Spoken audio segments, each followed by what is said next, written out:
नम भगवते वासुदेवाय। भक्त शरण आध्यात्मिक चैनल को मोर प्रिय भाई भौणी मानू गुरुजन मानू अनंत कोटि प्रणाम जणई मु श्री भक्त बसल प्रधान आज परम ज्ञानी चाणक्यंकर श्रवण उपरे सुंदर शुल्कटे रही पठन करने संगे संगे आलोचना करने आगे आसी आसतु जानिबा। श्रुत्वा धर्मं विजानाति श्रुत्वा त्यजन्ति दुर्मतिं श्रुत्वा ज्ञानम् अवाप्नोति श्रुत्वा मोक्षम् अवाप्नोयात्। हाँ ज्ञान श्रवण करी धर्म अर्जन कले ये जीव किभली भाव धर्म अर्जन करिब शास्त्र श्रवण करिब आध्यात्मिक ज्ञान हासिल करिब दुर्लभ ज्ञान हासिल करिब वेद श्रवण करिब इतिहास पुराण श्रवण करिब ये सब कले मनरे तम गुण विनाश घटिब सत्व गुणर प्रसार घटिब अर्थात धर्म मार्गरे हे जीव निश्चित भाव गमन करिब। पुणी शुणी शुणी खराब प्रकृति प्रवृत्ति दुर्गुण नष्ट हम। उदाहरण नहीं परिबा दस्यु रत्नाकर नारद मुनि ठारू सुंदर नीति शिक्षा आध्यात्मिक ज्ञान हासिल करते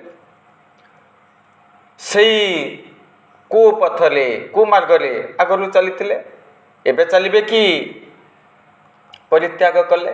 पुणी शुणी शुणी विशेष ज्ञान हासिल करा जाए।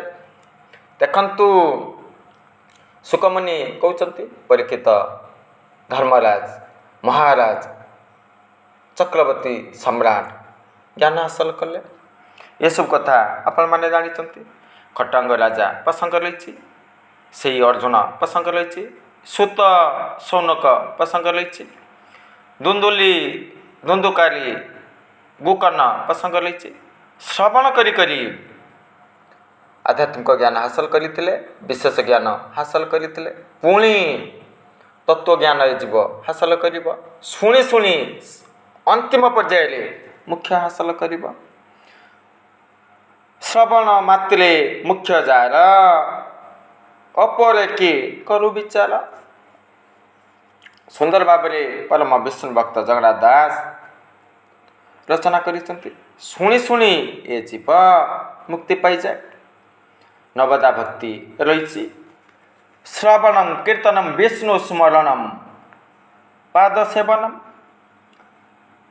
अर्चनम वंदनम दास्य साक्ष्य आत्मनिवेदन।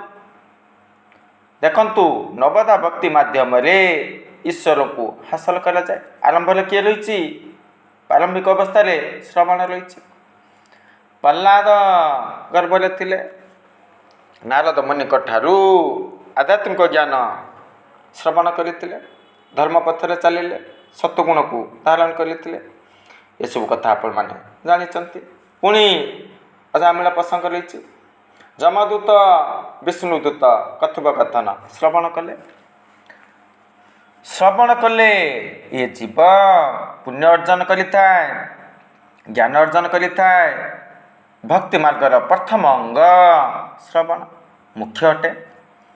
पुणी भागवत को श्रवण करने दरकार।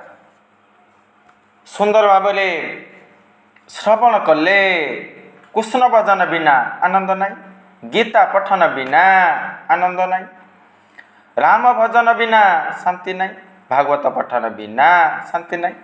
देखंतु श्रवणर केते शक्ति रही केते अनुभूति रही। जतेबेले संतानटे जन्म ग्रहण कले सर्वप्रथम श्रवण करिथाय तापरे कौन कले कहवाई चेष्टा करिथाय तापरे ज्ञान अर्जन करिथाय कर्म प्रक्रिया आरंभ होता है। धृतराष्ट्र श्रवण करते संजय ठारू से दिव्यवाणी श्रवण करते पुत्र तू कौन घटला आध्यात्मिक ज्ञान प्रसार घटला कि सत्वगुणर प्रसार घटला कि घटी नाला कहीं ମୋହଗ୍ରସ୍ତ ହୋଇଥିଲେ। ଦେଖନ୍ତୁ ସୁନ୍ଦର ତଥ୍ୟ ରହିଛି। କର୍ଣ୍ଣ ସତ୍ୱଗୁଣକୁ ଧାରଣ କରିଥାଏ। ହଁ, ହରିକଥା ଶ୍ରବଣ କରିବା, ଚିନ୍ତନ କରିବା, ଧ୍ୟାନ କରିବା, ମନନ କରିବା, ଏସବୁ କଲେ ମଙ୍ଗଳଦାୟକ ହେବ। ସେଇ ହରିଣ ବ୍ୟାଧର ଗୀତକୁ ଶ୍ରବଣ କଲା, ବଂଶୀ ସ୍ୱରକୁ ଶ୍ରବଣ କରି ମୋହିତ ହୋଇଗଲା, ଶେଷରେ ଧରାପଡ଼େ। ଏସବୁ କଥା ଆପଣମାନେ ଜାଣିଛନ୍ତି। ଅର୍ଥାତ୍ ସେଇ କର୍ଣ୍ଣ, ସେଇ କାନ ସତ୍ୱଗୁଣ ଅଟେ, ଚକ୍ଷୁ ଆଖି ରଜଗୁଣ। ଅଦ୍ଭୁତମୟ ଦୃଶ୍ୟ ଦେଖେ, ଦୁର୍ଲଭମୟ ଦୃଶ୍ୟ ଦେଖି ପାଇବା ପାଇଁ ଚେଷ୍ଟା କରେ, କାମନା ବାସନା ଜାଗ୍ରତ ହୁଏ, ରଜଗୁଣକୁ ଧାରଣ କରିଥାଏ। ଏସବୁ କଥା ଆପଣମାନେ ଜାଣିଛନ୍ତି। ଯଦି ସେ ଚକ୍ଷୁ ମାଧ୍ୟମରେ ପରମ ବ୍ରହ୍ମକୁ ଦର୍ଶନ କରିବା, ରଜଗୁଣ ଆଉ ରହିବ କି? ସତ୍ୱଗୁଣର ପ୍ରସାର ଘଟିବ। ପୁଣି ମୁଖ ତମଗୁଣ ଅଟେ। ଦେଖନ୍ତୁ, କଟୁ ଭାଷା, କଟୁ ବାକ୍ୟ ପ୍ରୟୋଗ କରିବା, ନିନ୍ଦା କରିବା, ଚୁଗଲି କରିବା, ଏସବୁ ଗୁଣକୁ ଯଦି ଆମେ ଧାରଣ କରିବା, ତମ ଗୁଣର ପ୍ରସାର ଘଟିବ। ଏ ଜୀବ ମୁକ୍ତି ପାଇବ କି? ଈଶ୍ୱର ମାର୍ଗୀ ହେବ କି? କଦାପି ନୁହେଁ। ତେଣୁ ସଦାବେଳେ ଆମେମାନେ ଚେଷ୍ଟା କରିବା, ଶ୍ରବଣ କରିବା। କ'ଣ କରିବା? ଧର୍ମର ଶ୍ରବଣ କରିବା। ପୁଣି କୁସଙ୍ଗ ତ୍ୟାଗ କରିଦେବା। ଶ୍ରବଣ କରି କରି କୁସଙ୍ଗ ଆପେ ଆପେ ଦୂରେଇ ଦେବା।